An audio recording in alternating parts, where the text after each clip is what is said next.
Now the Lord was gracious to Sarah as he had said, and the Lord did for Sarah what he had promised. Sarah became pregnant and bore a son to Abraham in his old age. At the very time God had promised him, Abraham gave the name Isaac to the son Sarah bore him. When his son Isaac was 8 days old, Abraham circumcised him as God commanded him. Abraham was 100 years old when his son Isaac was born to him. Sarah said, God has brought me laughter, and everyone who hears about this will laugh with me. And she added, who would have said to Abraham that Sarah would nurse children?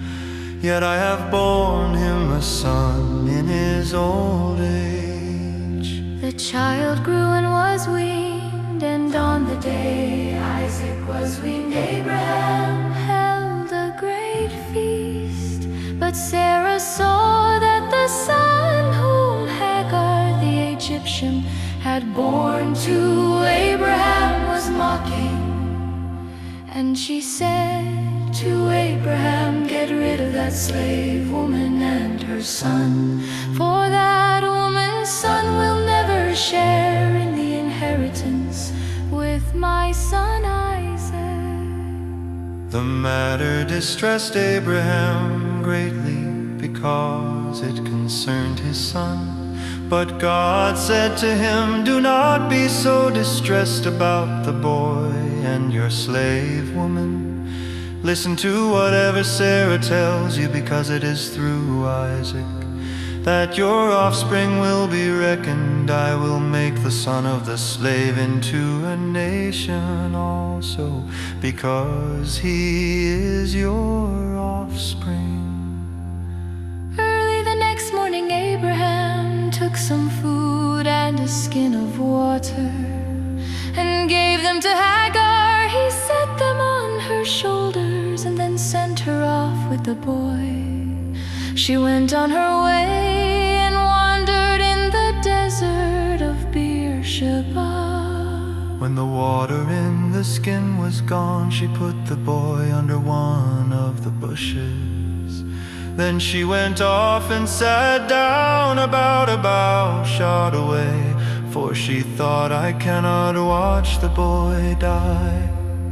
And as she sat there, she began to sob. God heard the boy crying, and the angel of God called to Hagar from heaven and said to her, what is the matter, Hagar? do not be afraid, God has heard the boy crying as he lies there. Lift the boy up and take him by the hand, for I will make him into a great nation. Then God opened her eyes, and she saw a well of water. So she went and filled the skin with water and gave the boy a drink. God was with the boy as he grew up. He lived in the desert and became an archer, while he was living in the desert of Paran. His mother got a wife for him from Egypt.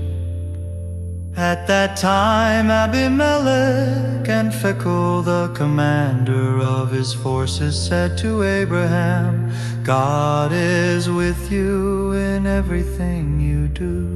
Now swear to me here before God that you will not deal falsely with me, or my children or my descendants. Show to me and the country where you now reside as a foreigner the same kindness I have shown to you. Abraham said, I swear it. Then Abraham complained to Abimelech Abimelech about a well of water that Abimelech's servants had seized. But Abimelech said, I don't know who has done this. You did not tell me, and I heard about it only today. So Abraham brought sheep and cattle and gave them to Abimelech. And the two men made a treaty. Abraham set apart 7 ewe lambs from the flock. And Abimelech asked Abraham, what is the meaning of these 7 ewe lambs you have set apart by themselves? He replied, accept these 7 lambs from my hand as a witness that I dug this well. So that place was called Beersheba, because the 2 men swore an oath there. After the treaty had been made at Beersheba, Abimelech and Phicol, the commander of his forces, returned to the land